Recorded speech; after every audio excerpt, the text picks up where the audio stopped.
చాలా పథకాలు జగన్మోహన్ రెడ్డి ఇచ్చినంత పథకాలు ఏం లేదు. ప్రజలు చాలా ఇబ్బందులు పడుతున్నారు. పథకా ప్రతి ఒక్కరికి ఏమి నిరుద్యోగ వృత్తి చాలా ఇబ్బందిగా ఉంది. ప్రజల్లో చాలామంది ఏ పనులు లేక చాలా ఇబ్బంది పడుతున్నారు. ఒక సిమెంట్ కార్మికులు కానీ ఇంకోరు ఎవరైనా కానీ ఏం పనులు లేవు అక్కడ. చూస్తున్నారుగా గతంలో 20 లక్షల ఉద్యోగాలు ఇస్తా అన్నాడు. ఇంకా ఏమీ ఇవ్వలేదు. 3 ఏళ్ళలో కంప్లీట్ చేస్తా అన్నారు సింగపూర్ లాగా. మరి అమరావతి అయిపోద్దంట.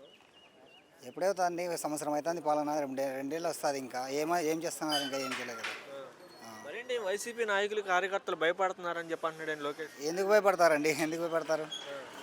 పెడతారు, కేసులు పెడతారు, అంతే కదా. ఎరుపు రంగు చూసినా రెడ్ బుక్ చూసినా భయపడుతున్నారు. దానికి భయపడడం ఏం లేదు, కానీ అంతకు మించి ఇంకా ఎక్కువ ఇదే అవుతున్నారు.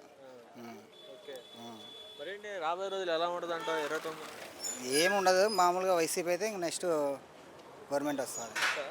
అంత నమ్మకం ఏంటి? మేము వైసీపీలో పనిచేసినాం కాబట్టి వైసీపీకే ప్రాణం ఇస్తాం కాబట్టి ప్రతి ఒక్కరు అదే విధంగా ఉన్నారు.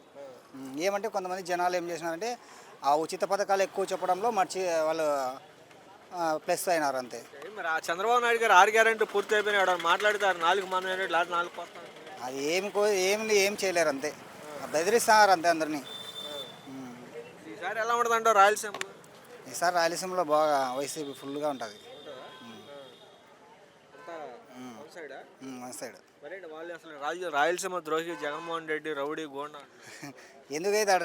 రాయలసీమ రౌడీ ఎందుకైతాడు? అట్లా రౌడీ అంటే ఇంతకుముందు వాళ్ళు ఇట్లా పరిపాలన చేయలేరు కదా. అందుకే ముందునే వైసీపీ గవర్నమెంట్లో వీళ్ళని తిరిగినిచ్చేవాడు ఆయన. చంద్రబాబు నాయుడు గారు మాట్లాడితే ఈ మధ్యకాలంలో రౌడీ గోండాతో రాజకీయం చేస్తాను.